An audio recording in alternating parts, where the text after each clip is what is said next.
નમસ્કાર મિત્રો, education with Jignesh ચેનલમાં તમારું સ્વાગત છે અને હું છું જિગ્નેશ. મિત્રો, આજે ધોરણ 1 થી 5 વિદ્યા સહાયક ભરતીનો બીજો તબક્કો હતો અને તારીખ 3/7/2025 અને 2 દિવસનો આ નાનકડો તબક્કો આપવામાં આવ્યો છે, જે ટોટલ 900 ઉમેદવાર માટે આપવામાં આવ્યો છે. અને જે આપણે ગઈ વખતે મતલબ ગયા વિડીયોમાં તમને કહ્યું હતું કે ભલે 900 ઉમેદવારનો તબક્કો કર્યો, પણ 500 જગ્યા પણ આની અંદર ભરાય એવું લાગતું નથી. તો એ પ્રમાણેનું જ પહેલો દિવસ રહ્યો છે. તો તમામ અપડેટ તમને આ વિડીયોની અંદર આપું છું. આજે કયા પ્રકારની જગ્યાઓ મતલબ ભરાઈ છે અને કેટલી હાજરી રહી છે, શું છે અને ટોટલ અપડેટમાં શું ફરક પડ્યો છે, બધી વાત આપણે કરીશું. પણ એ પહેલાં એક મહત્ત્વની વસ્તુ કે આજે શિક્ષણ સહાયક ભરતી 11-12 સરકારીના ઉમેદવારોને જે તે જિલ્લા શિક્ષણાધિકારીની કચેરી દ્વારા નિમણૂક પત્રો એનાયત કરવામાં આવ્યા છે. તો એવા તમામ ઉમેદવારોને એજ્યુકેશન વિથ જિગ્નેશ ચેનલ ખૂબ ખૂબ શુભેચ્છાઓ પાઠવે છે, ખૂબ ખૂબ અભિનંદન પાઠવે છે. તમારો સપનાની નોકરી તમે મેળવી છે અને આગળ ભવિષ્યમાં ખૂબ જ ઉત્તરોત્તર પ્રગતિ કરો એવી તમને શુભકામનાઓ છે અને તમારા બધા જ ડ્રીમ્સ પૂરા થાય. અને આપણે વાત કરીએ હવે આગળ કે અહીંયા તમે જોઈ શકો છો 1 થી 5 જિલ્લા પસંદગી બીજો તબક્કો પહેલો દિવસ. અને જોઈ લઈએ આપણે કેટેગરી પ્રમાણે જ પહેલાં. તો આજે ઓપન કેટેગરીની વાત કરીએ તો 3,528થી 3,941 મેરિટ નંબર સુધીના ઉમેદવાર હતા. એસસી કેટેગરીમાં 475થી 547 મેરિટના ઉમેદવાર હતા. એસટી કેટેગરીમાં ખાલી 26 નંબરના ઉમેદવાર હતા. એસસીબીસીમાં 2060થી 2364 સુધીના ઉમેદવાર હતા. ઈડબ્લ્યુએસમાં 658થી 717 મેરિટ નંબર સુધીના ઉમેદવાર હતા. કુલ આપણે જોવા જઈએ તો 3,501થી 3,950 મેરિટ નંબર સુધીના ઉમેદવારો હતા. એટલે કુલ 450 ઉમેદવારો હતા. પણ હવે આમાં તમે જે રેડ ઝોન જોઈ શકો છો, જે ઓબીસી કેટેગરી, એની અંદર ઘણા બધા ઉમેદવારો એવા છે, મોસ્ટલી ઉમેદવારો કે જે માત્ર કેટેગરી માટે દાવેદાર હોય કે માર્ક્સ કે ઉંમરના પ્રશ્નના કારણે એ લોકોના કોલ લેટર કાઢવામાં નથી આવ્યા.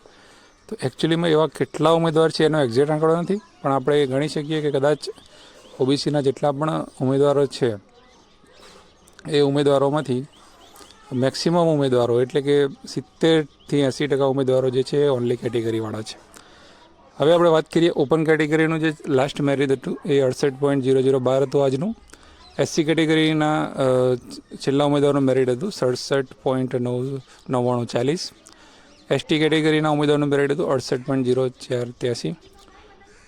એસસીબીસીના ઉમેદવારનું મેરિટ હતું 67.9952. ઈડબ્લ્યુએસ કેટેગરીમાં 67.9953 અને ઓવરઓલ મેરિટ લાસ્ટ નંબર આજનો હતો 67.9940. હવે એવો પ્રશ્ન કદાચ કોઈને થાય કે ભાઈ એસસીબીસીનું તમે કેમ બતાવો છો, એમને જો આપવામાં નથી આવી રહ્યું તો અહીંયા હું આપણી ગણતરી ખાતર તમને બતાવું છું ને અહીંયા રેડ ઝોનમાં મેં બતાવ્યું છે. અને એટલા માટે કે ઉમેદવારો તો 304 અહીંયા છે એસસીબીસીના. અહીંયા ઓપનમાં 12 ઉમેદવારો છે, એસસીમાં 73 ઉમેદવારો છે, એસટીમાં 1 ઉમેદવાર, એસસીબીસીમાં 304 ઉમેદવાર, ઈડબ્લ્યુએસમાં 60 ઉમેદવાર, એમ કરીને 450 ઉમેદવાર હતા. પણ અહીંયા તમે જે 304 જોઈ રહ્યા છો એસસીબીસી કેટેગરીના, એનામાં જે છે મોટાભાગના ઉમેદવારો જે છે, જે જનરલ માટે જે દાવેદાર છે એમને જ બોલાવવામાં આવેલા છે. કેટેગરી માટે જે દાવેદાર હશે ઓનલી કેટેગરી રિઝર્વેશન માટે, એમના કોલ લેટર જ નીકાળવામાં આવ્યા નથી, કેમ કે એમની જે જગ્યાઓ જે છે એ પહેલા રાઉન્ડમાં જ પૂરી થઈ ગયેલી છે. એટલા માટે અહીંયા આંકડો મેં ખાલી બતાવ્યો છે. અને અહીંયા જ એમના કેટેગરીના ખાનામાં સામે વાત કરી લઈએ તો આજે ઓપન જનરલમાં લેવાવાળા 120 ઉમેદવારો નીકળ્યા હતા. એસસી કેટેગરીમાં 73માંથી 40 લોકોએ લીધું હતું અને એસટી કેટેગરીમાં 1 ઉમેદવાર હતો, એણે નથી લીધું. એસસીબીસીમાં 0 છે. ઈડબ્લ્યુએસમાં 27 લોકોએ કેટેગરીમાં જે લીધું હતું. કુલ 450માંથી માત્ર 187 લોકોએ જ જિલ્લા પસંદગી કરી.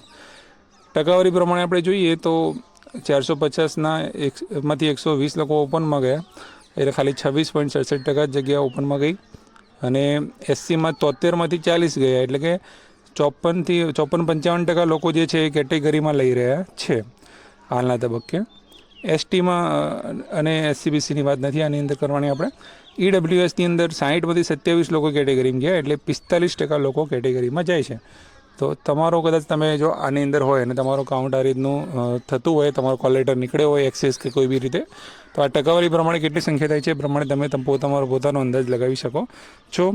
450માંથી 187 ઉમેદવારો, એટલે ખાલી તમે જો વિચાર કરો કે જે ઉમેદવારો કાઉન્ટ આ લોકોએ આપણને આપેલું છે એમાંથી માત્ર 41.56% જગ્યાઓ જ ભરાઈ, એટલે કે 41% જગ્યાઓ. હવે આ લોકોને ખબર છે, પોતાને એમને ભરતી સમિતિ જોડે પૂરેપૂરું કાઉન્ટ છે, એમને બધી જાણ છે કે ભાઈ ઉમેદવારો જે છે એ ઓનલી કેટેગરીવાળા SC/BC વાળા ઘણા બધા ઉમેદવારો છે. તો ત્યાં આગળ નાનકડો તબક્કો આ લોકોએ બહાર પાડ્યો છે અને ખબર નહીં ટાઈમ કેમ આ રીતનું કરી રહ્યા છે. તો જોઈએ હવે કે ભાઈ બીજો તબક્કો જ્યારે આવે છે, ત્રીજો તબક્કો, ત્યારે વધારે માત્રામાં ઉમેદવારો બોલાવવામાં આવે તો SC કેટેગરીની પણ જગ્યાઓ આવતીકાલે ખાલી થઈ જવાની છે. તો નવો જે રાઉન્ડ આવશે ત્રીજો, એની અંદર બહુ ઓછા ઉમેદવારો રહેશે જે ઓપન માટે દાવેદાર હોય, અને ST અને AWS આ 3 ઉમેદવારો જે કેટેગરી ઉમેદવારો જ રહેવાના છે. તો ઝડપથી એ વધારે પડતા ઉમેદવારો બોલાવે તો જલ્દીથી પૂરું થઈ શકે છે. હવે આપણે ટોટલ અપડેટની વાત કરી લઈએ. તો ટોટલ અપડેટ જે છે અહીંયા તમે જોઈ શકો છો, 3/7/2025 ઓપનની 2766માંથી 1717 જગ્યાઓ ભરાઈ અને 1049 જગ્યાઓ બાકી છે. અને જોઈ શકો છો કે 62.8% જગ્યાઓ ભરાઈ છે. SCમાં ટોટલ 285 આપી છે, એમાંથી 267 જગ્યાઓ હાલ ભરાઈ ગઈ છે. 18 જગ્યાઓ અત્યારે બાકી બોલે છે. 93.68% જગ્યાઓ ભરાઈ ગઈ છે. ST કેટેગરીની વાત કરીએ તો 678માંથી 63 જગ્યાઓ જ ભરાઈ છે અને 615 બાકી છે, 9.29. હવે તમને ઘણા લોકોનો સવાલ થતો હશે કે ST કેટેગરીનું કેમ હાલતું નથી, તો કેમ? તો ત્યાં તમે જોઈ શકો છો કે એ ઉમેદવારો જ નથી, 1-2 ઉમેદવારો માંડ હોય છે, ઘણા અમુક વખત હોતા પણ નથી.